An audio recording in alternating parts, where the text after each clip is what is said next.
I'm really happy to introduce Tobit Curteis of Tobit Curteis Associate here with us today. Tobit, what I find really interesting about you and your career is how you've effectively and successfully engaged with conservators as a business. Can you tell us a little bit more about your career so far and how you grew the business?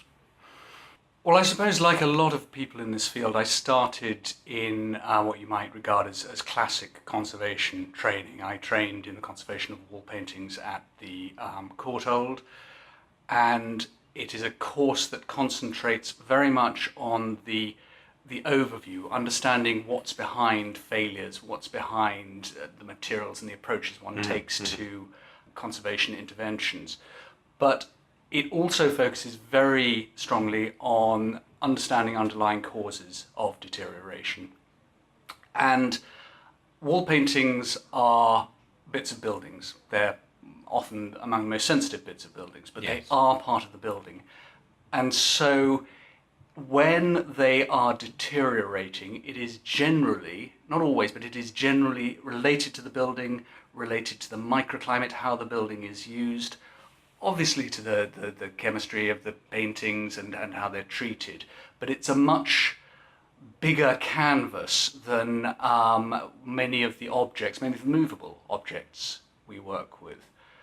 And that is an area which was, I think still is, quite poorly served, the understanding of that, and then being able to feed into real projects, real conservation projects, but real building projects, because often this sort of conservation takes place just because of its scale as part of a much wider project. There is scaffolding, there is project managers, there are people fixing the roofs, the heating system is being redesigned. All of these things will have a very direct impact on the long-term conservation of the wall paintings, and therefore it's critical that the wall painting conservator, who is often the only person who can really see the full picture, is able to bring their opinion to the design team to make sure the project actually understands what the impact will be on this very sensitive, very delicate surface, which other people are aware of, but they don't really understand the dynamics and what happens. So broadly, it's moved more and more into that from the, I suppose, more traditional treatment side of things. That is so fascinating. So if I hear you correctly, you're saying that the market, let's call it the market, is far from saturated. Why do you say that? I say that because there are very few colleagues out there that I can refer projects to. There are a lot of specialists in particularly focused fields. There are microbiologists, there are hydrologists, there are people who have their particular area that we draw on constantly. But I think where TCA is different, or where this field of architectural conservation, actually defining the name is one of the things which is always coming up. Where we should be at our best is being able to get that bigger picture, to understand the basic physics, the basic chemistry involved, and then to be able to draw in specialisms together, to act as the center of that that web. And if there's one thing about this I enjoy more than anything else, it is spending time learning enough of other people's jobs so I can ask them the right question. Because so often when you look at consultancy, technical consultancy, which is commissioned by architects, engineers, whatever, when it goes wrong, it's not because the consultant was producing a bad piece of work, it's because they've been instructed incorrectly, they've been asked the wrong questions. I think that is one of the key things. How do you develop that question? To go back to your original point, why is this not a well-served area? I think it's not a natural progression for a lot of conservators.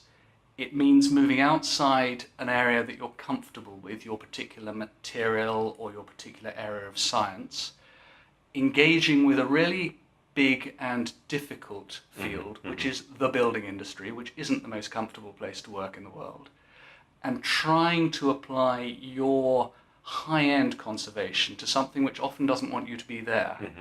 And I don't think a lot of people are drawn to that, which is a pity because it is truly needed and it's now a recognised skill set that people are after. So there are opportunities. Brilliant. Am I correct in thinking that there are possibly at least two barriers in this process? One is in the skills that perhaps fresh graduates have in terms of how they turn their knowledge into business. And B, particularly in your line of business, you require, I assume, a very, very cross-disciplinary array of skills. So for a small company, it's probably difficult to acquire all those skills.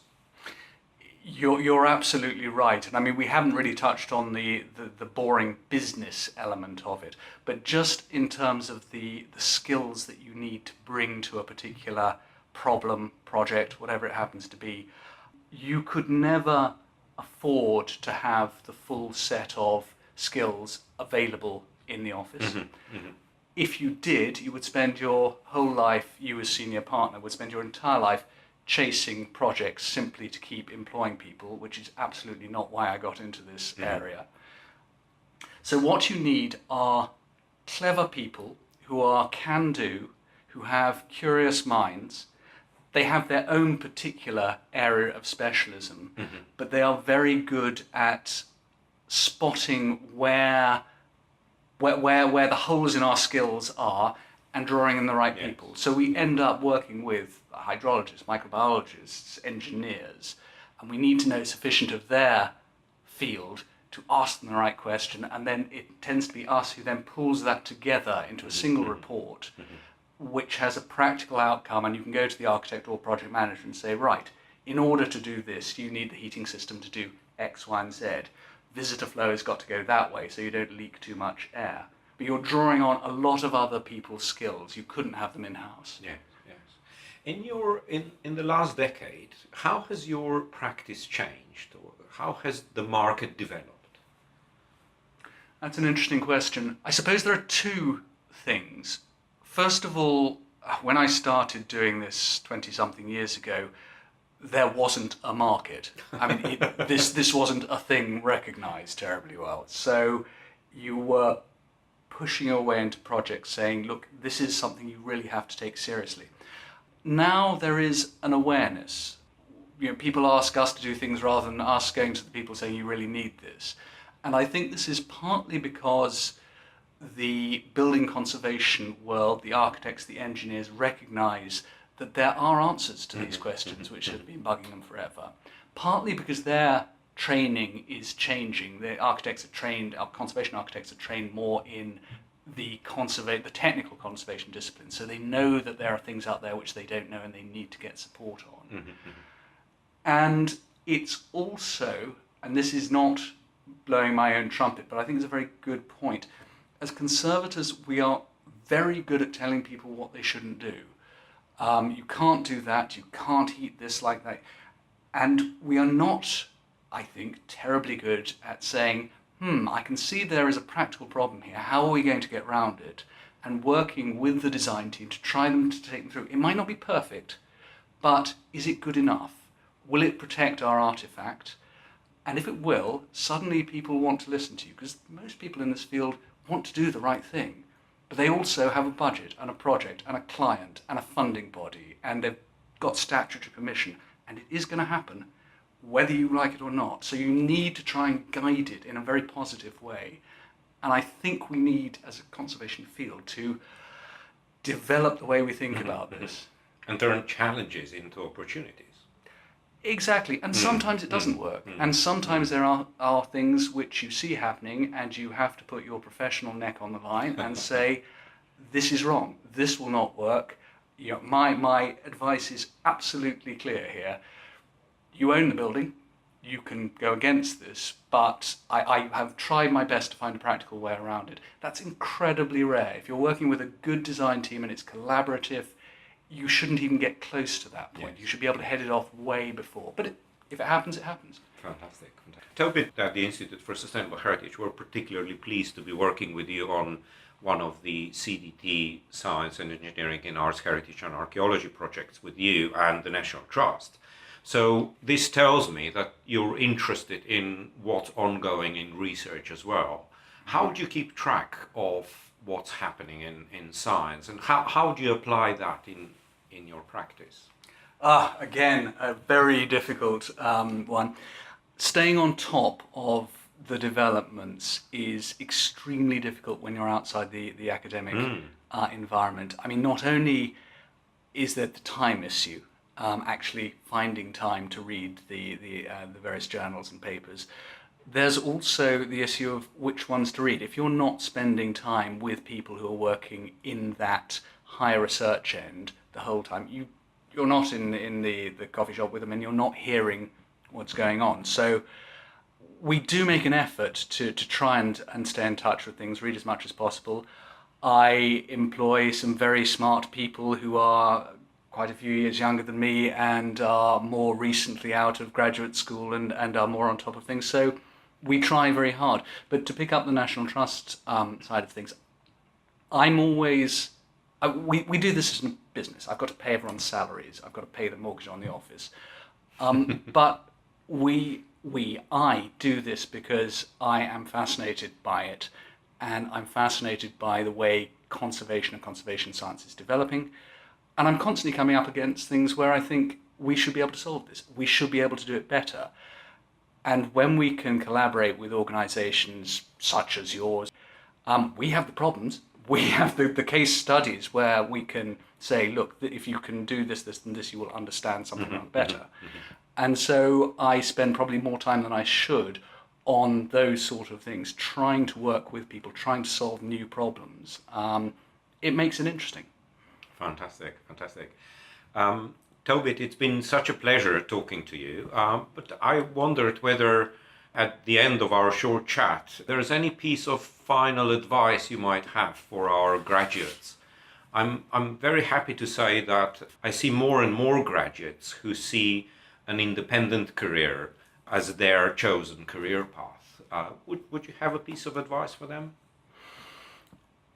I suppose one of the things that people need to learn when you come out of an institution where you're surrounded by people who are very interested in your particular tiny, intense, brilliant specialism is that the rest of the world probably isn't, and you need to think about it from their point of view. So when you go to them and say, this is terribly important, look at yourself from their eyes. What do they need out of it? What do they need you to provide for them? And then think, well, using my specialism, using the area in which I'm an expert, how can I bring that to them? I think we tend to be very blinkered as a career. We see our specialism as what must happen. And in fact, we're working in a world where we are not leading most of these projects. We are providing for them. Hopefully we end up influencing them. But looking at it from the eyes of the client, from the project manager, to understand what they're really asking us. That's one thing I would say people need to think about. Fantastic. It's been fascinating talking to you. Thank you, Tobit. You're welcome. And I wish you lots of success. Thank you. Thank you.